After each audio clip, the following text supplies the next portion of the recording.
for joining us tonight here on Hearts and Heels. I am super excited that you're here on this Thursday. Of all places you could be, is tuning in with us is one of the best places. Remember, you can always watch us live on Facebook, Instagram, YouTube, any of those places at Hearts and Heels, the number one. So if you want to see our faces as you hear our voices, please go back and watch that video. Tell someone to join in and connect with Hearts and Heels. We're always here with you. Remember, you're tuning in to the show where we talk about everything from your heart to your heels.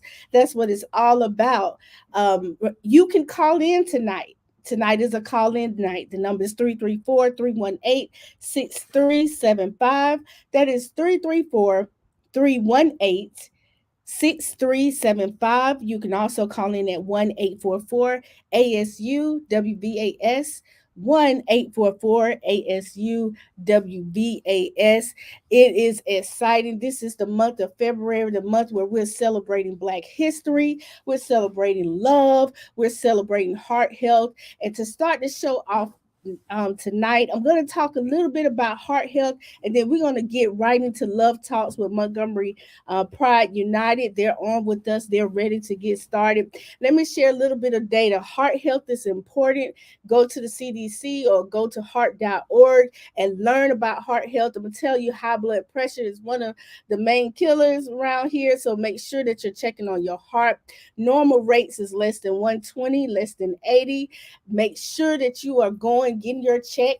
There's a systolic blood pressure, which is the number at the top that indicates how your blood pressure, how the pressure your blood is exerting going against your artery walls with your heartbeats. The diastolic blood pressures, which is the number at the bottom, it deals with the exertion of your blood against the walls when you're resting.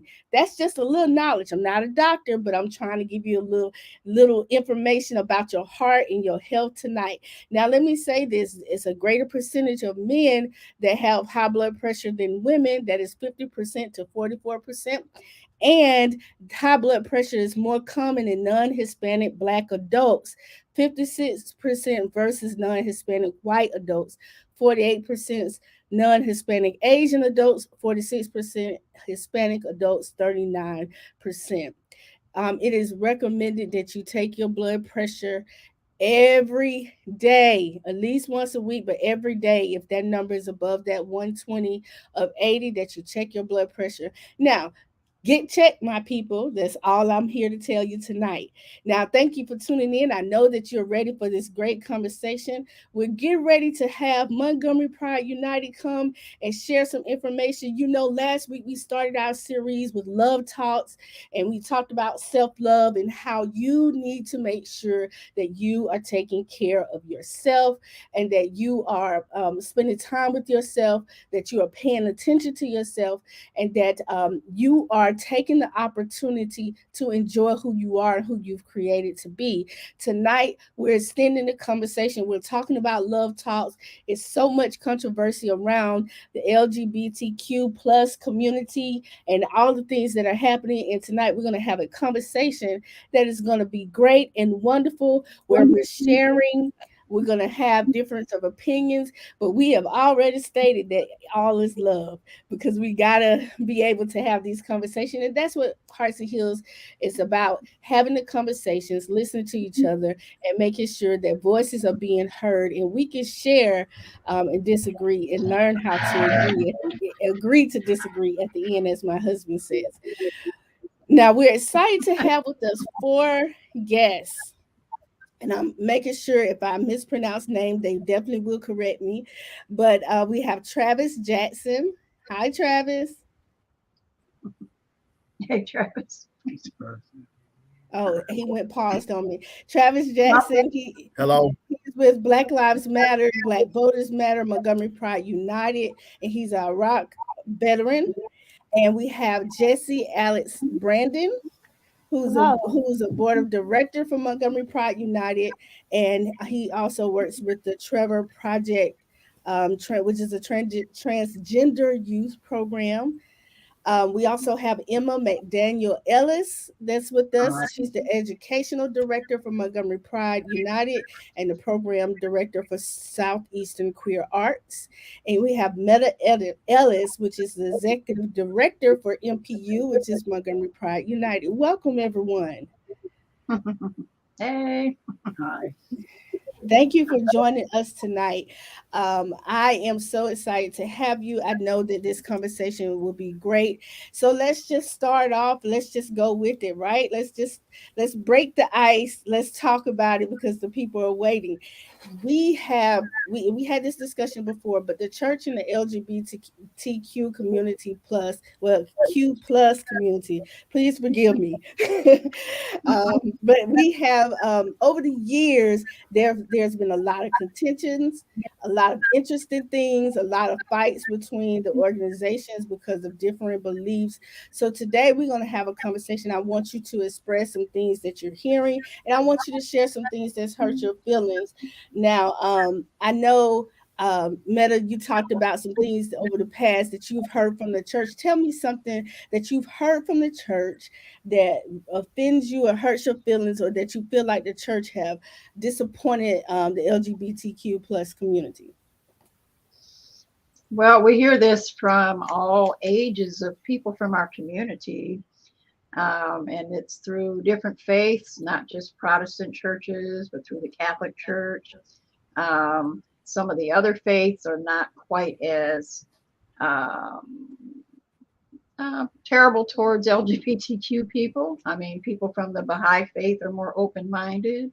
Mm-hmm. You've got people from more of the Eastern religions that are more open minded.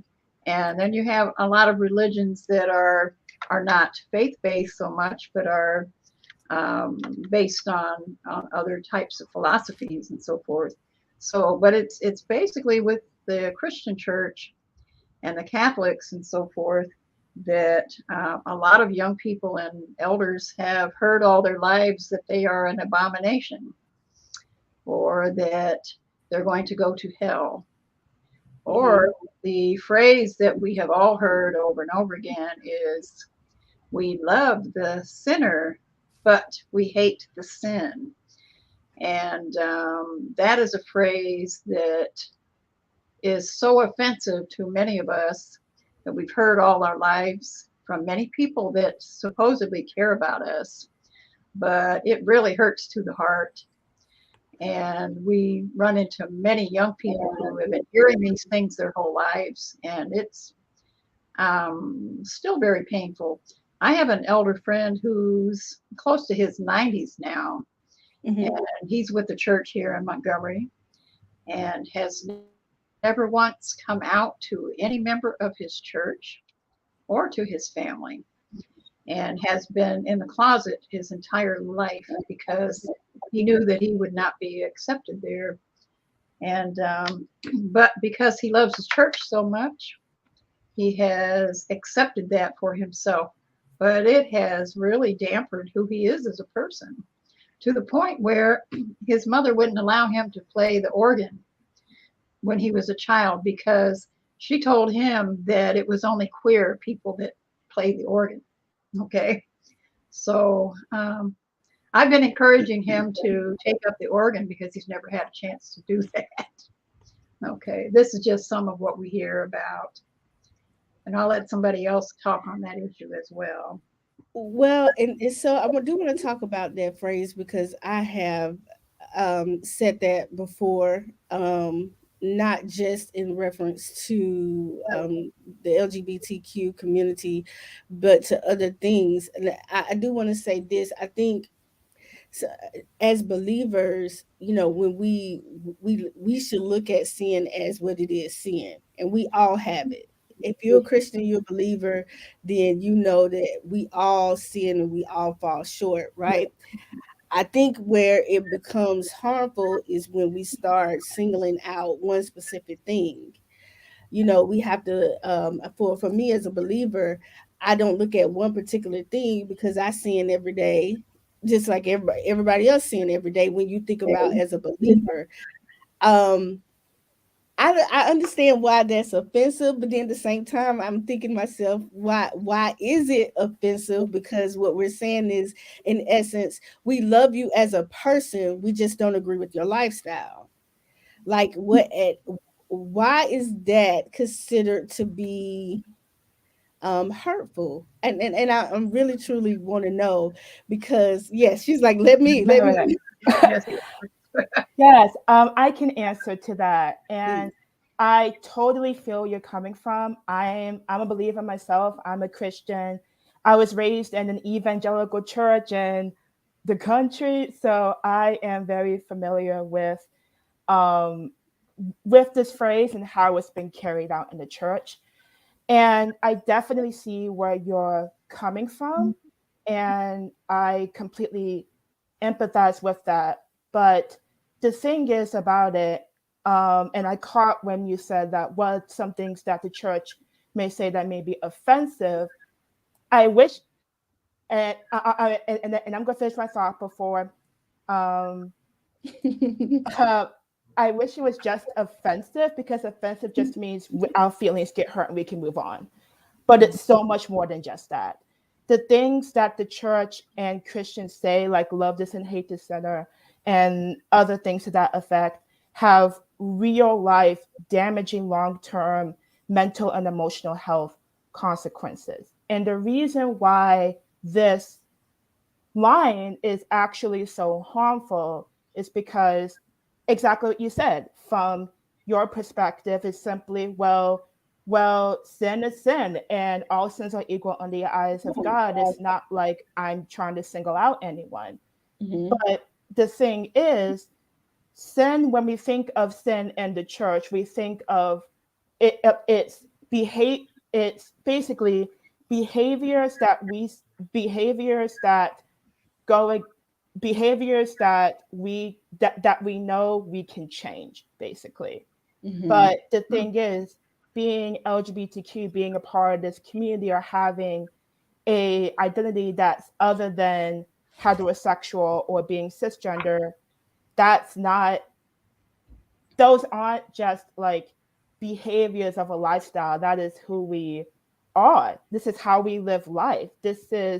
A part of this is a part of the this is a part of who we are, and it adds to the beautiful variations of humanity, and it adds to the beauty that is the diversity of God's creation. Wonderful. and and when we live our lives, um for example, when we go on dates, or when we marry people the same gender, or if we go through transitions that align with the gender we are, and our presentation aligns with how we want the world to see us as, those aren't those aren't behaviors that is shaming anyone, that is shameful or going against God's design, in my opinion, as a believer. How what we are living lives, and we are living lives, and we are living our truths exactly how we were created to live our truths.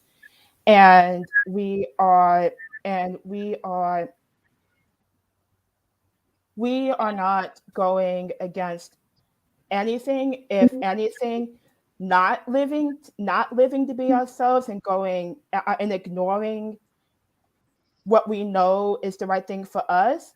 In my opinion, that is going against what God wants for us, not living our lives as the people that we are. And that's why that is so hurtful, because when you say love the sin or hate the sin, it's like, what we are isn't a sin. It's not something shameful that God hates. It is how God created us to be. We can't just change it and move on. This is who we are. And this is something that I love. I've been reading a book called All About Love by Bell Hooks, a Mhm. phenomenal woman. May she rest in peace. And she had a quote. She mentioned a quote from a psychologist, M. Scott Peck, and he defined love as the will to extend one's self for the purpose of nurturing one's own or another's spiritual growth, nurturing one's own or another's spiritual growth. And and as a believer, when I hear another believer, when I tell them about my story and my truth as an LGBTQ person of faith, and they tell me, well, I love you, I just don't agree with your lifestyle, but I'm still expected to be a part of spiritual community, they are saying that this part of who you are, I see it as something as shameful, as something that needs to be changed, but it's who I am. And so he's saying a part of who I am and how my humanity is wired is saying that it's shameful. And if I am expected to still be a community with that person, that will actually hinder my spiritual growth. And according to Scott Peck's definition, that's not truly love. And so I just want to cut off there. I don't want to take off too much time, but No, I'm glad you brought up the part about living your truth, because that you may be living your truth, but and when I say you, I'm just saying anyone within the LGBT. Please don't take offense to anything I'm saying tonight. I just want to have a conversation. But when you say living that truth as a believer, we see God's word as the truth, right? That's how we're looking at the truth. And even though we all may be living our own truth, I may be a thief 24/7, but I'm living my truth when I tell you that I'm a thief. That doesn't necessarily makes it right biblically.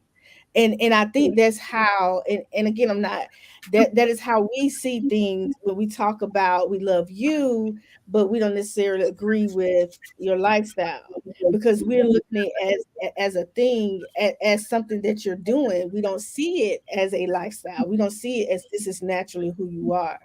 And sometimes I'm caught in between that, because I've read the reports where people say they were born this way, and it's different things said, and then it's people who are choosing.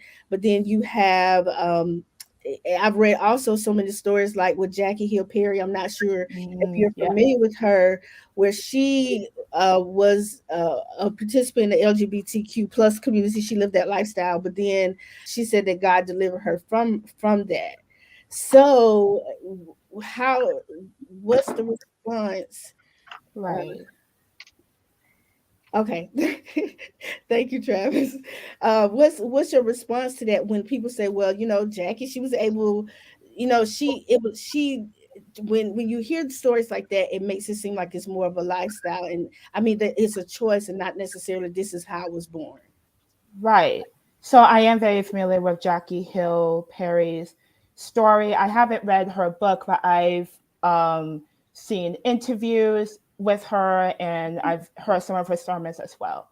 And I have nothing but respect for her story. I I I, I cannot say anything about like uh, I cannot say that she is not doing do, she is I cannot say anything to her walk with God, just like Right. nobody can say anything about my Right. walk with God. And I totally respect and I totally respect that th- this is where she feels that God is calling her to be. Mm-hmm. That being said, this isn't necessarily a this isn't necessarily a perspective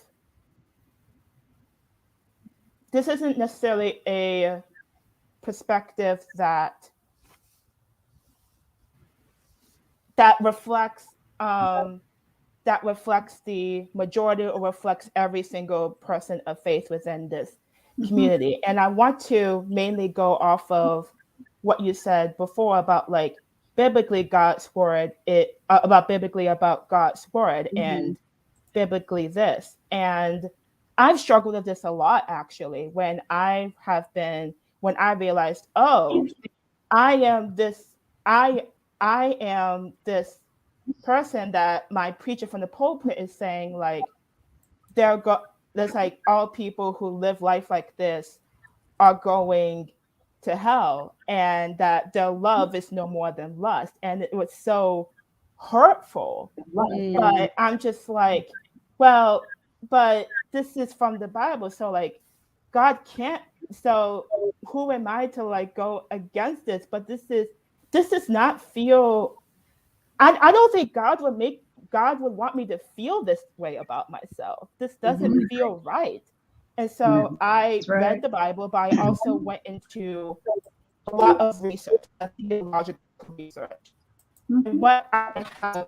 what has come up in a lot of that research, what has also come up in that research is we have to recognize that we have like a hundred some translations of the Bible in all sorts of different languages, and the original text have come from the Torah, which is from Hebrew, and also from Greek, and from other languages as well.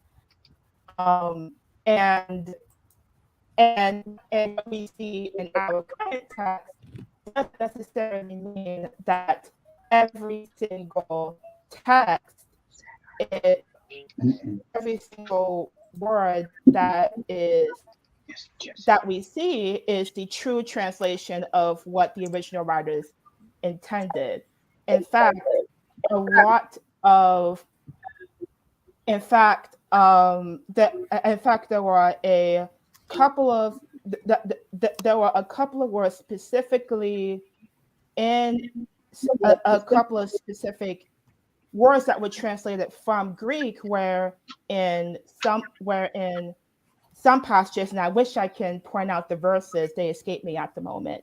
Mm-hmm. But there are passages where from the Greek people, translators translated those words as homosexuals or man lying with men, but in actual but Mm-hmm. actually those words translate more, no man should lie with Good job. boy.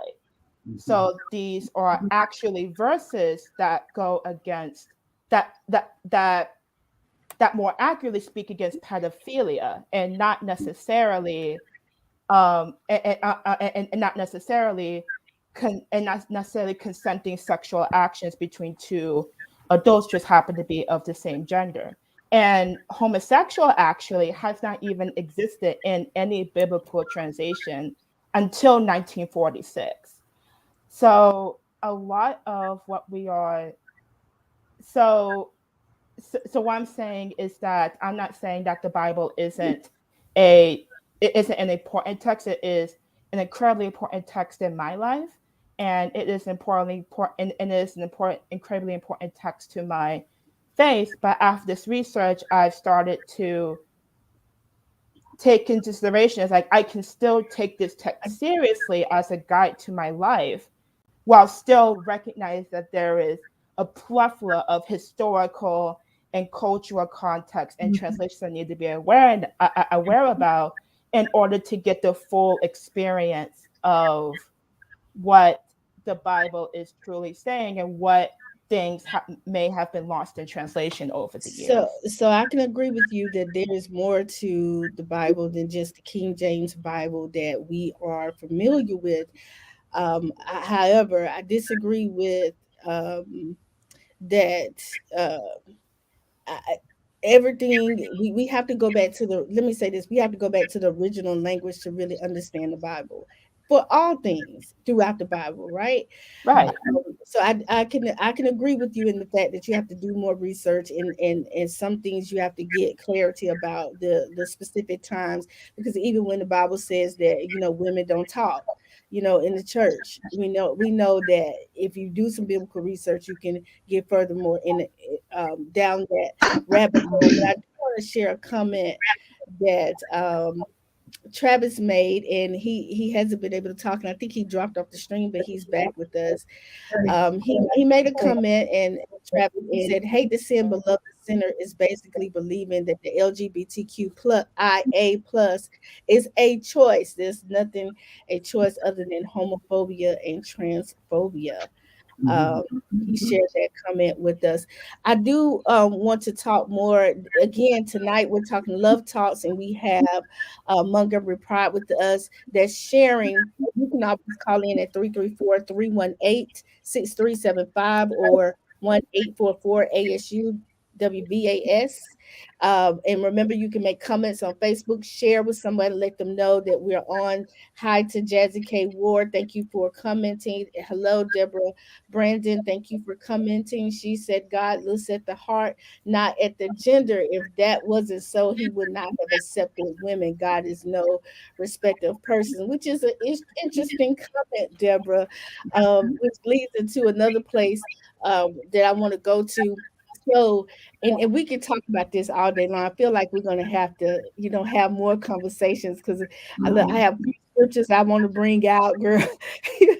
But I don't want us to stay bogged down right there in that particular places because there are other things that I want to talk about. For example, um, one of the questions that I have is we know that the Black Lives Matter movement has been going strong for the past couple of years. And so, one of the things that I want to talk about is how um the connection between the LGBT, because I've been saying it wrong, LGBTQIA plus community and Black Lives Matter and the civil rights movement that's moving forward. How do you see that being a connection, and why do you see that being a connection? I can take that question. Can y'all hear me now? Yes, we Yes. can hear Y'all you. hear If me? everyone else would mute the screen when he's talking so we won't get the feedback, that would be great. Okay. Um, I can answer that question. Well, I'm gonna go back to the civil rights movement in the 60s. There is a well-known civil rights icon who was a gay black man, and had they not been for this gay black man, the I Have a Dream speech would not have been written, not have been originated. This black gay man is the name by the name of Bayard Rustin. um, I studied him a little bit, and Jesse Alex, they did a phenomenal research on this civil rights icon, which made me want to research other Black LGBTQI plus civil rights icons like Marsha P. Johnson, and countless others as well too. That the movement then. When it comes to Black Lives Matter, I think it is very, very, very, very important not to exclude the LGBTQIA plus community. If you do that, then you really don't think Black Lives Matter. You just think some Black Lives Matter. And that right there is very, very, very toxic, not just in the movement, but it's very toxic in the around. Get this mindset, and I'm going to be quite blunt. So people get this mindset that, you know, Black lives, the only Black lives that matter are straight Black lives. And that's it. They don't even think about the Black trans women who is constantly murdered, have a high risk of being murdered every day. They don't think about a Black person. The only thing they think about when it comes to being a hashtag is straight Black people becoming hashtags. But whenever it's a Black LGBTQIA plus person, guess what? There's hardly any mention about that. So I think it's important for us not to exclude our society as a whole to exclude the LGBTQI plus community when we talk about Black lives. Because all lives cannot matter until Black lives matter, and that includes the LGBTQI plus community. And also, an interesting fact about the Black Lives Matter movement starting after Trayvon Martin was murdered by Greg Zimmerman was one of the organizers was a Black queer woman by the name of Alicia Garza. They just think they heard the name, but that is a queer Black woman. And then when they find out it's a queer Black woman, it's like, wow, are you serious? But y'all were okay with the movement being organized by one of the queer Black women, but all of a sudden y'all are like scared. Like, why are y'all scared? So the BLM not be where it is had it not been for LGBTQIA plus people, and that includes non-binary people. And I think we need not to exclude them because it goes back to the first question that you asked about this, and I mentioned that. I mean, if being who we if being LGBTQIA plus was a choice, then I guess being straight is a choice. This is who we are. Love us or hate us, but guess what? This is who we are. So I So hope I answered your question. you did, but I mean, I still bring up the fact because I'm one of the ones that think the movement should be separate. I think it should be a separate on black people, but I think it should be, I mean, I'm not excluding any certain black, because black people are black people, right? That's how I'm looking at black people. And I'm thinking about the civil rights movement and what happened then. It wasn't a civil rights movement for straight people. It was a civil rights movement for all black people. Now, I'm not saying that every person thinks that way, but that's how I look at it because I think you start to add so much pressure. I mean, you start adding all these other things, and the message gets unclear. It's just like the LGBTQIA plus community. You stick with things that are affecting your community. That I mean, because that is your fight, right? So when as a woman, when I'm fighting for women rights, I'm fighting for women rights. I'm not fighting for women and men rights, right? I'm fighting for men. So when we talk about black lives and where that particular movement was stemming from, when you say Black Lives Matter, or Black Lives, the movement, because I call it the movement. I've always said it should be a movement. Why can't it be separated? Why can't it just be a focus on let's get this civil rights thing right for black people that's been hurt, that's been dealing with police brutality, that's been misused, abused, and still fighting a struggle from the civil rights movement to now, versus being so inclusive of everybody else and all the issues that's going on there. That's But I definitely hear you, Shay, and I definitely see you coming from because I have had and I've listened to many other conversations and I've heard from other black activists who have these same views. But my problem is like blackness and the black experience is not a monolith. There is more to us than being just black.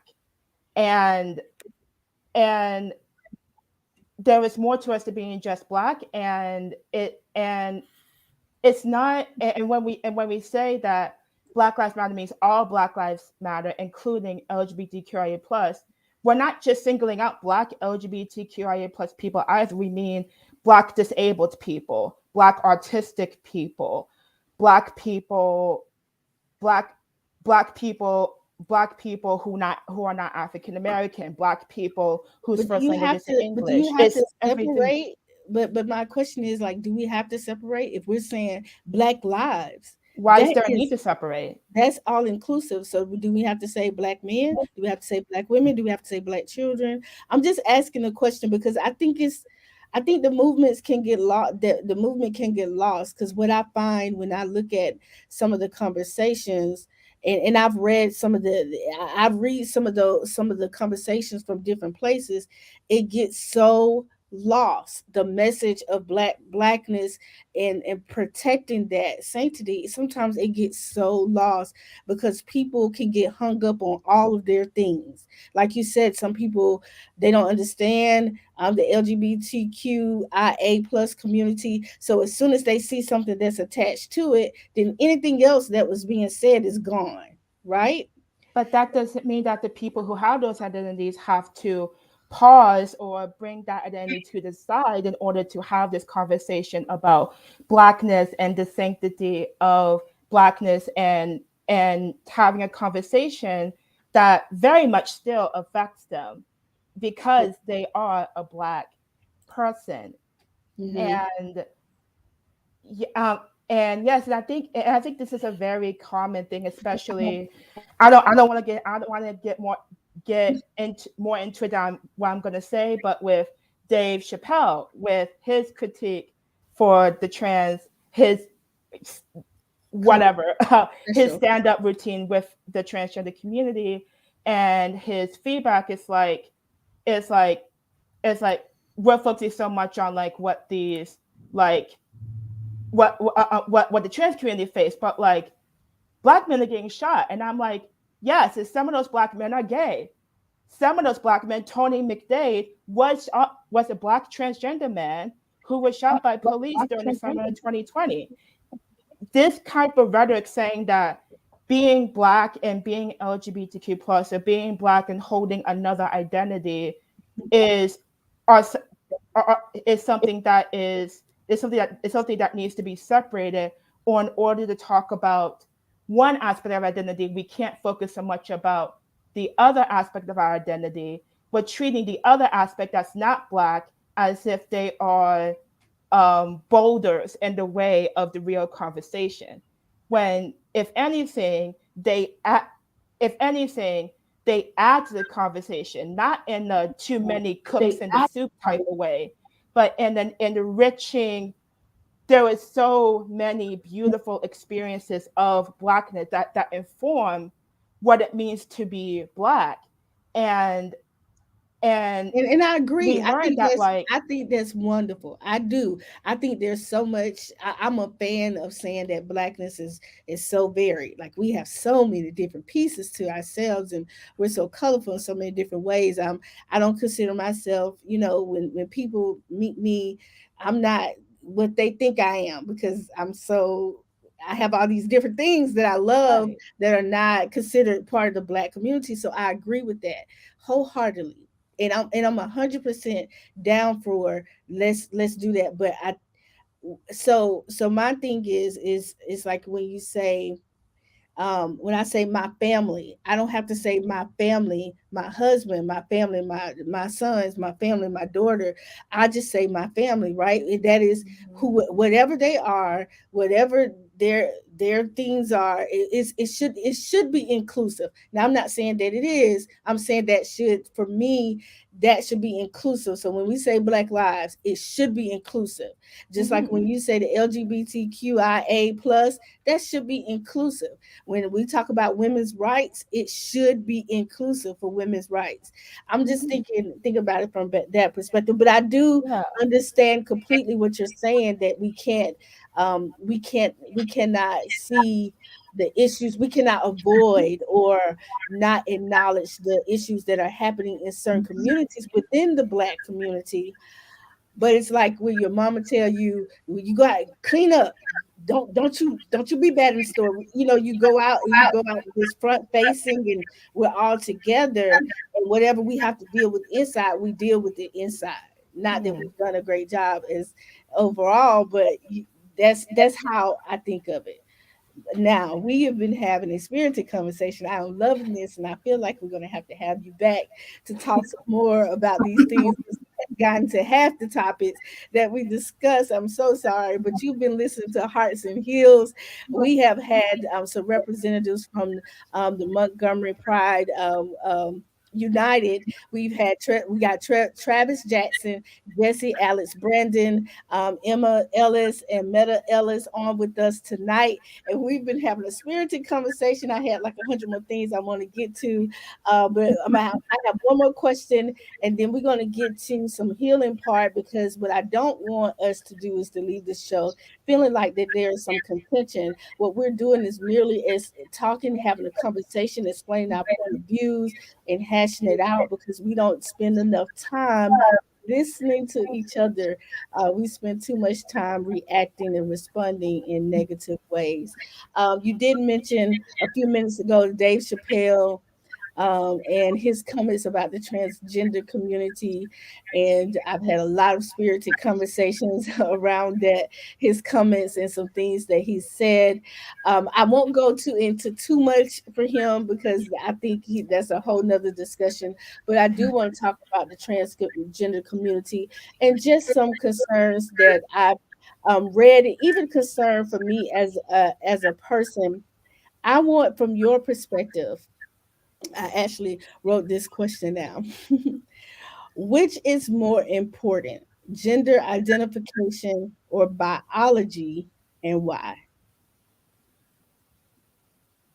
Gender identification is separate than biological identification. Okay. Please explain.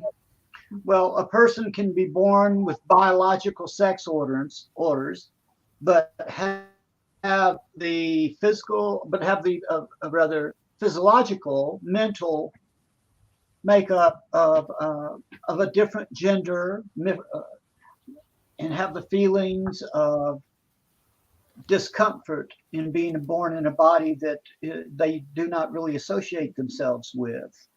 Gender dysphoria. Many transgender people deal with gender dysphoria, the feeling of being uncomfortable with their physical bodies. They cannot align their spiritual self with their physical self. It takes a lot, many years sometimes of counseling, many years of self acceptance, many years of coming to your own terms of your relationship with your God. Growing up in the Church of Christ, one of the first things that I learned was judge not lest you be judged. But yet, the first thing that I learned about the Church of Christ was they're exactly doing that. They're judging others. They're doing the exact thing they told me not to do. When I went to the Methodist Church, I was told that a transgender person, I was told that I was a freak of nature and a mistake that God had made. Mm. Well, you know, sticks and stones, you try not to let words bother you. And so it took days for the damage of that to sink in. But Mm. being called a freak of nature and a mistake that God had made forced me in that congregation to stand up and tell them, excuse me, I have never ever thought for once in my life that I was a freak of nature. And I have never ever thought that I was a mistake of God. And I asked them, I said, let me ask you this. Would a transgender person be allowed to spread the gospel in your particular church? Of course, there was no answer. The answer was no. So growing up and seeing different religions' perspectives, not only on transgender issues, but upon all LGBTQ issues, we're still seeing judge not, lest you be judged. And we're seeing that biblical applications work in many different ways. God works in mysterious ways, no matter which God you worship. And one of the theories that we operate on as an agency, Montgomery Pride United, we operate under one theory that says, ask and you shall receive.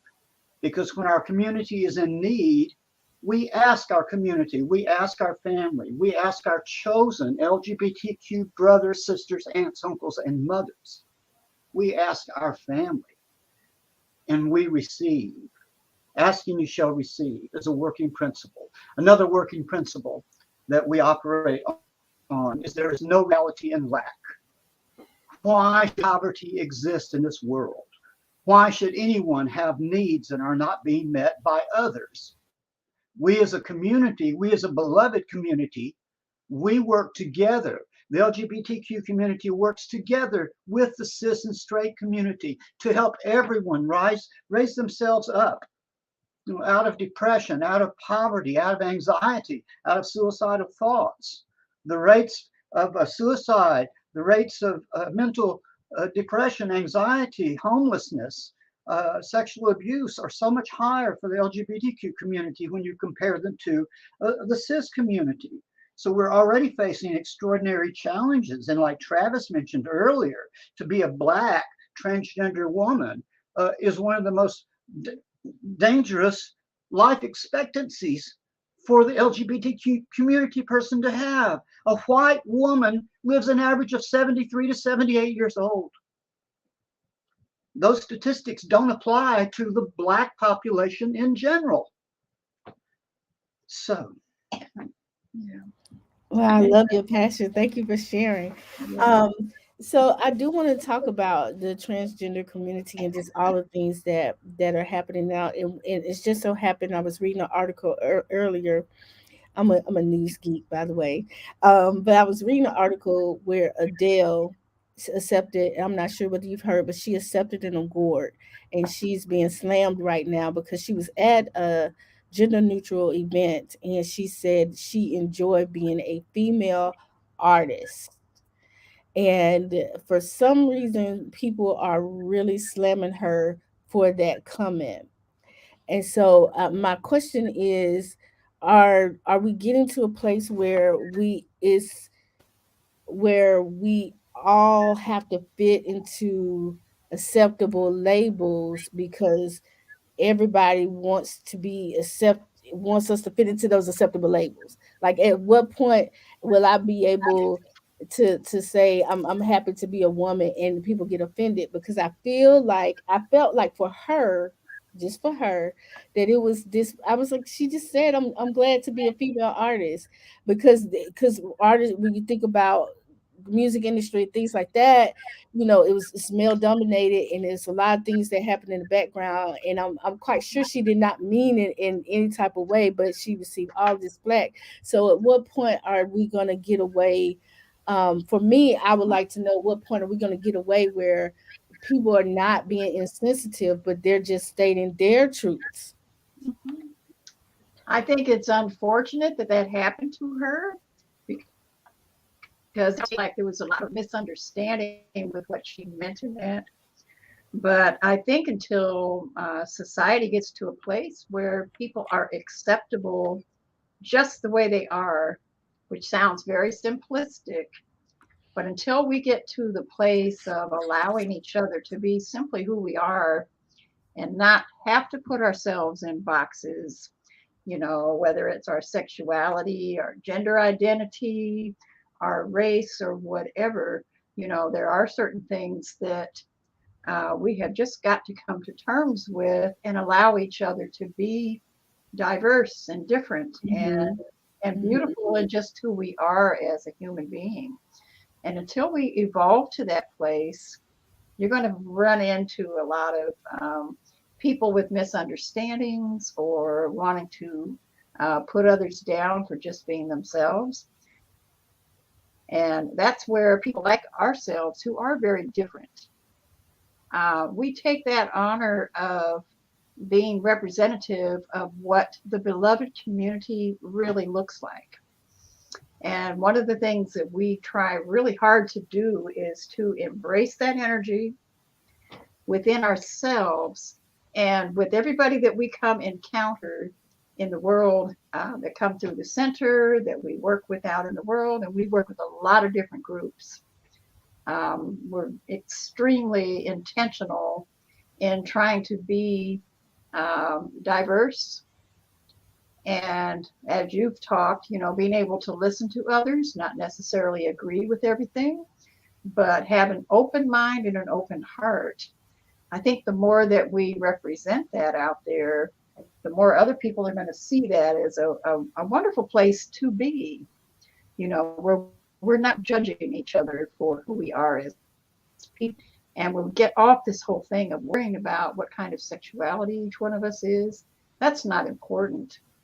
For instance, when you come to the center where we work out of the Bioaggressive Community Center, we don't ask people, what is your gender? What's your sexuality? How much do you make? Where are you from? Who's your father? Do you have a family? Do you have a home? But those things are not important. What is important is this person is coming to us because they have a need. They need food, they need clothing, they need assistance with getting counseling for something, or they need just some resources so they could find a doctor that will be acceptable for them, and just all kinds of things like that. I think until we get to that place where we just allow people to be themselves, you're going to run into this discrimination in every facet of life. I also kind of want to, sorry, if I could just add a quick thing to answer your question and the answer to what Adele went through. And I didn't read that. And I also think it's unfortunate. I don't think she deserved the slack for that. But I think it's so important to recognize that we currently live in we live in a society that tends to be, especially online, that tends to be very reactionary, Mhm. and that tends to kind of feel like it is our responsibility to really speak on behalf of what we think other people may think.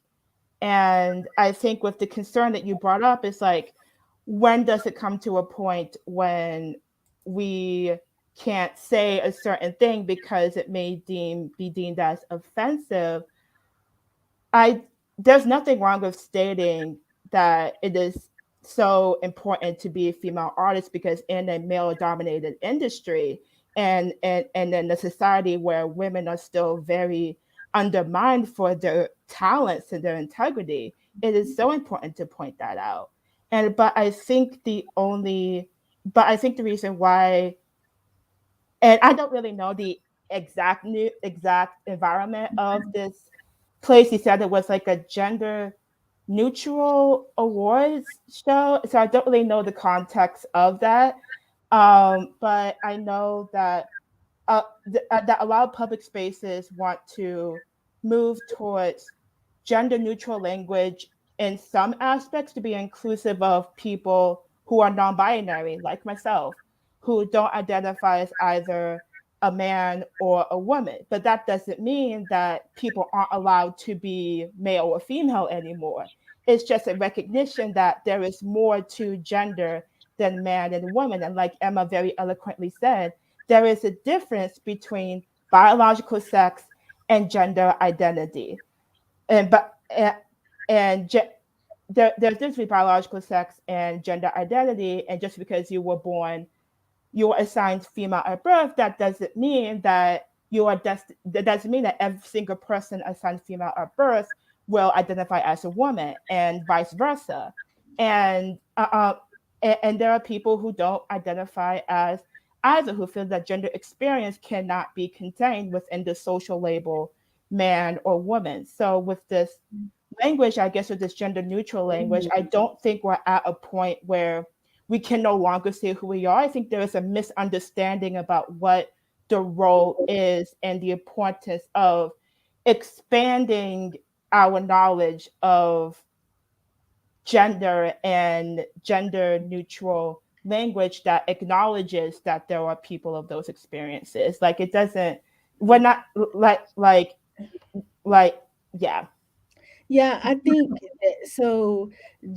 When you talk about gender and sex and all of that, and so it's something that you said that when you're born as a female doesn't mean that you will be a female. I think you just said that. Is that what That you said? doesn't, it means that, what I meant to say, that like, if you were assigned female at birth, and what I mean is like, it's like the doctors basically like look at, it's like it's like are basically like, okay, these are the body parts you have. This means you are male. These are the body parts you have when you were a developing thing.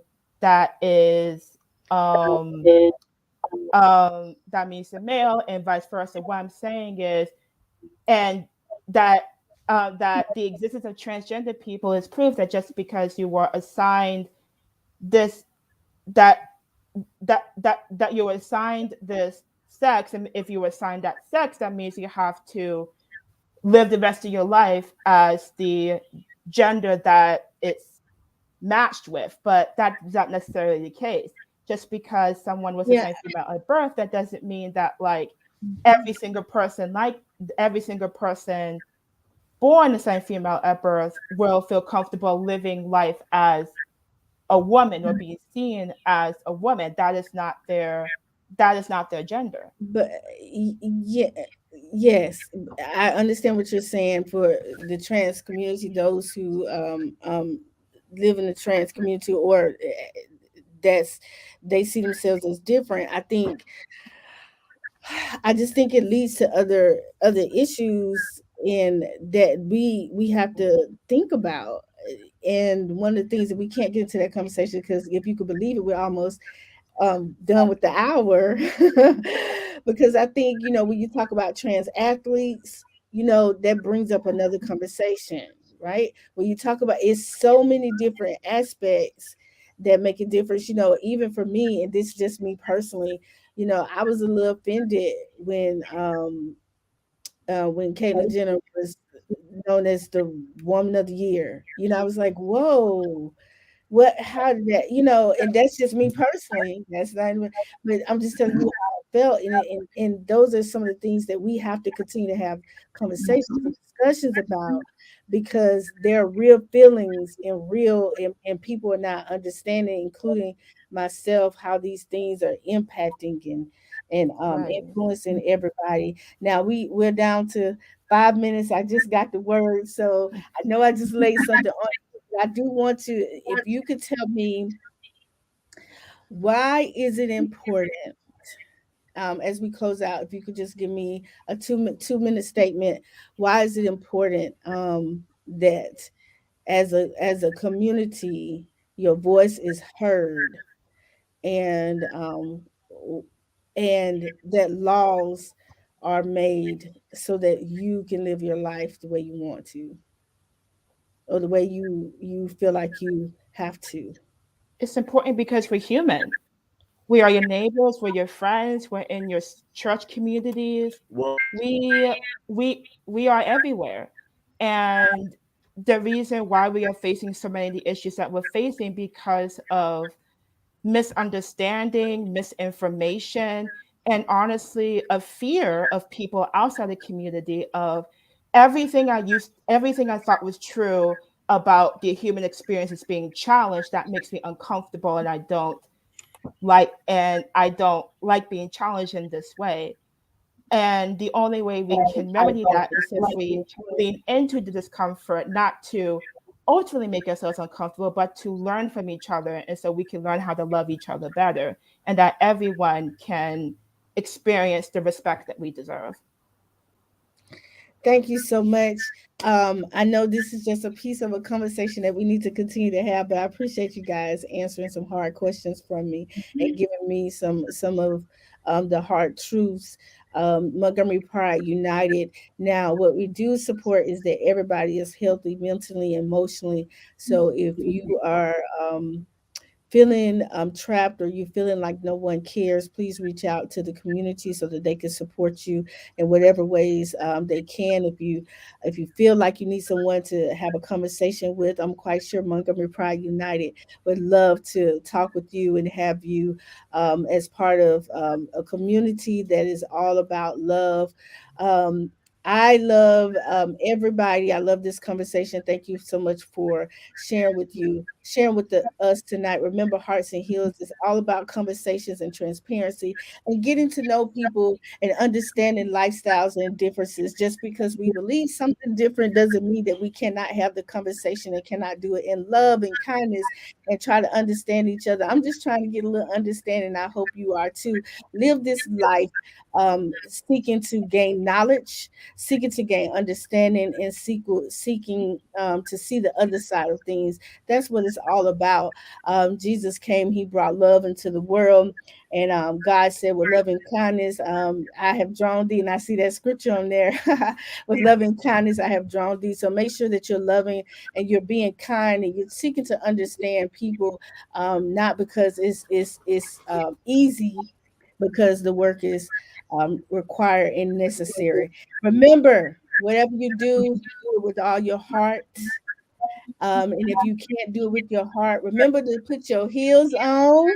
Mhm. It could be these tall stilettos or some short ones, and walk away and stump on the devil. Amen. No, he cannot live there anymore. Thank you, Montgomery Uh-huh. Pride United. We will definitely continue Right. this conversation. Yeah. You're listening to Yeah. Hearts and Heels. Thank Now, you for the opportunity. next week we have a special guest that will be coming on. Remember, Finding Kendrick Johnson. It is on Hulu. Make sure you watch it. His mom will be on here to share his story about how they're trying to still get justice for her son and his death. So make sure you tune in next week as we continue Love Talks right here on Hearts and Heels. All right. Mhm. Thank Thank you, you so everyone. much, Shay. We appreciate you.